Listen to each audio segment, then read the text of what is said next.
All right. What's going on, party people? This your man Griff, and we have the family here. We got Mrs. G, we got Solomon. So today we're going to go through a HELOC. I'm gonna show y'all how I go about doing a HELOC. They're very, very simple. Doesn't take long to do them. Now we're coming from the standpoint we've already done the ID checks, all of that stuff, and we're also coming from the standpoint that they've already reviewed the documents. Because with most HELOCs, the customer has already reviewed the documents online. Now they're having them do hybrids, HELOCs, where they actually review and sign online via DocuSign. So there's really not a whole lot for you to explain. Plus, they've already been in conversations with the loan officer to go over the details for the HELOC.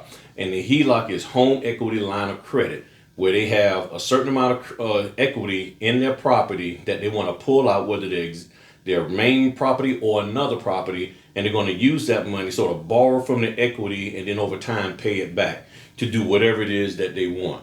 So once we got everything set, you see they have the clipboards, they have the pens, pen holders, all of that, and you can click the link that pops up that's in the description, so you can go to the Amazon store to get any of the gear that you see that I have here.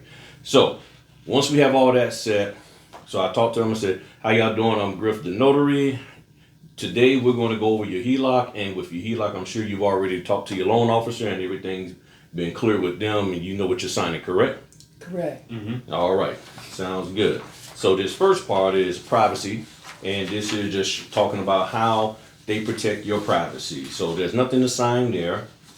And what I'm doing is, of course, I've already gone through the documents, hopefully if you have time to. So I already know that the first portion that I'm going through now, they don't need to sign. They already have a copy. They're going to review that later. And then I get to the signature page here. All right. So this first page that you're going to sign is the auto debit authorization, just for you, since you're the lead on the loan, to sign, approving them to automatically take the payment out for the HELOC. So just need you to sign here with the X's and date. Now, while she's doing that, I'm going through, looking at my documents, getting set up for the next portion, which is, in this case, the credit line deed of trust. So the credit line deed of trust is 2 of them in there. So I'm pulling out those 2 pages that needs to be signed. All right, thank you. I always look at the document to make sure that they signed it properly. Even if they hand it to me turned over, turn it back over. Look at it, make sure it's straight. Gotcha. All right, these go here. So this is the credit line deed of trust. You have 2 copies. All right. So this is just stating that this here credit line is in y'all's name. And here's the 2 signature pages for both copies. Feel free to review that if you want. And then you'll sign and date. Both y'all sign and date, and then swap with each other. So this is what I call the old-fashioned sign and swap. It's 2 documents. They're both the same. He's going to sign where his name is at. She's going to sign where her name is at on this paper. And then they're going to swap it over with each other, sign and date, and then hand it back to me. Now, while they're doing that, I'm looking through and getting things together for their right to cancel. Okay? And then they'll hand the papers over to each other. So they got 3 right to cancels a piece, okay? Now, granted, I know y'all looking at this and say, hey man, this is a big mess. I don't know if I can handle that. You'll get to it, all right? Just be easy. You'll get to it. All right. So we got 3 copies for him, 3 copies for her. All right. So once they hand me that back, once he's all done signing, they'll hand me this back. All right, thank you. And I will do my part here for the notarization, scoop it, spang, spoon, and then stamp. All right. As y'all know, my other videos, I always say, have something underneath your stamp. You don't want to accidentally grab it and stamp this stuff. And also put a marker or something on there so you'll know that when you see this marker, it's in the right direction. Okay. Then I have the second one. Now, before I even sign the second one, I'm letting them know that this here is your right to cancel. You have 3 business days, not counting Sunday and holidays. Today is this date, and you have till that date. So what I need you to do is sign and date where your name is at, above your name on each one of these, all three of them. Now, one of the things I also do is to make sure they know there's 3 copies, I will fan it out. Okay, if you hand it to them like this, sometimes they will actually just sign the first one and hand it back to you. So I always like to fan it out so they'll know it's 3 copies. He'll sign his 3, she'll sign her 3. While they're doing that, I'm finishing up the notarization of the deed.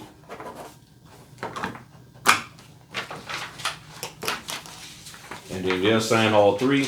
Now, depending on the kind of the person, some individuals will sign all 3 on the clipboard and then hand you all 3 back. And then you have some that will sign, and after they sign each one, hand you what they just signed. It doesn't matter, you just roll with it, okay?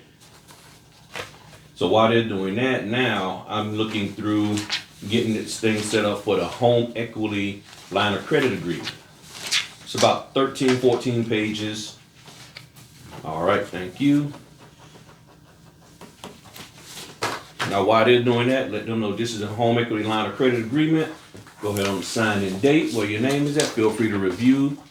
And then once he signs that, he'll pass that over. Now, this here is your billing error statement. Just stating that how you can handle your any kind of billing issues. So while he's doing that, she's signing. And then I'm going to go ahead on back over here, get my right to cancel straight. So while they're doing that, see, I'm busy over here getting this together. There's no downtime, very, very little downtime.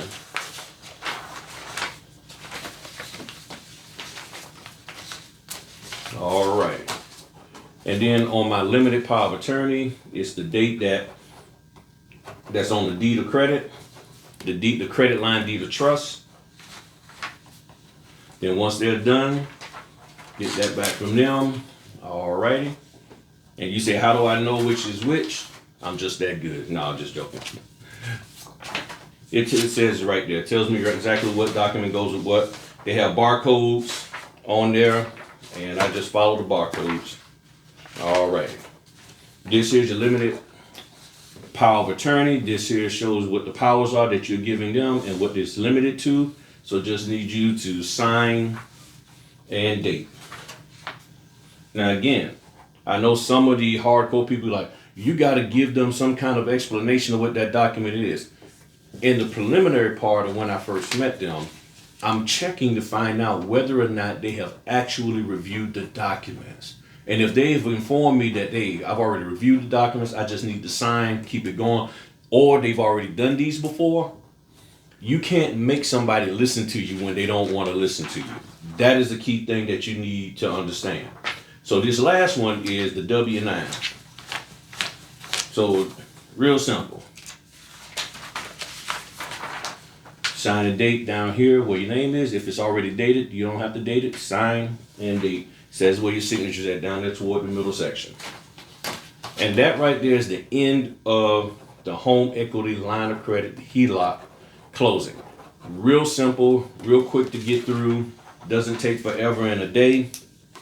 And then once you've done all of that, now you already know these are already signed. But just for good posterity, I hope I said that's the right word, I'll just go back through, double check, and make sure everything is smooth. Now, that's why I wear the glove, because I can't grip nothing. You see that? That's why I wear the glove. People always wonder why I wear the glove, so I can grip the paper. And it helps me get through. I'm double checking, making sure that on the credit line deed of trust, there's no initial spots, because sometimes they'll slide down in the left in the right corner for them to initial. And you only have the people sign the document whose name is on the signature line, that has a signature line for themselves. So there's sometimes with the credit line deed of trust, or really with the HELOC, where the main borrower on it will be on the deed and other documents, and would be on the deed, the note, and all of that. The other person will just be on the deed. So if they're not the main borrower or a borrower at all, they won't be on the promissory note portion of it. They'll just be on the deed. Okay? So keep that in mind. And then checking through the right to cancel, making sure that's all good to go. If somebody missed a signature, missed a date or something, you just hand them back the document, have them dated, and that is it. So it doesn't take that long to go through this whatsoever. Now, if you want to sit here and go through and explain, here's your billing rights of errors, and this is this, and this is that, I'm telling you, you're going to, especially if they've already told you they don't want to really hear your mouth. I'm just being real with you, okay? All right, and then all of that, you already know they signed the W-9, and that is it. So, that is your home equity line of credit. Real simple, real easy to do. Just stay focused on making sure you do the notarial portions correctly, and you won't have a problem. All right, talk to you later, party people. Peace.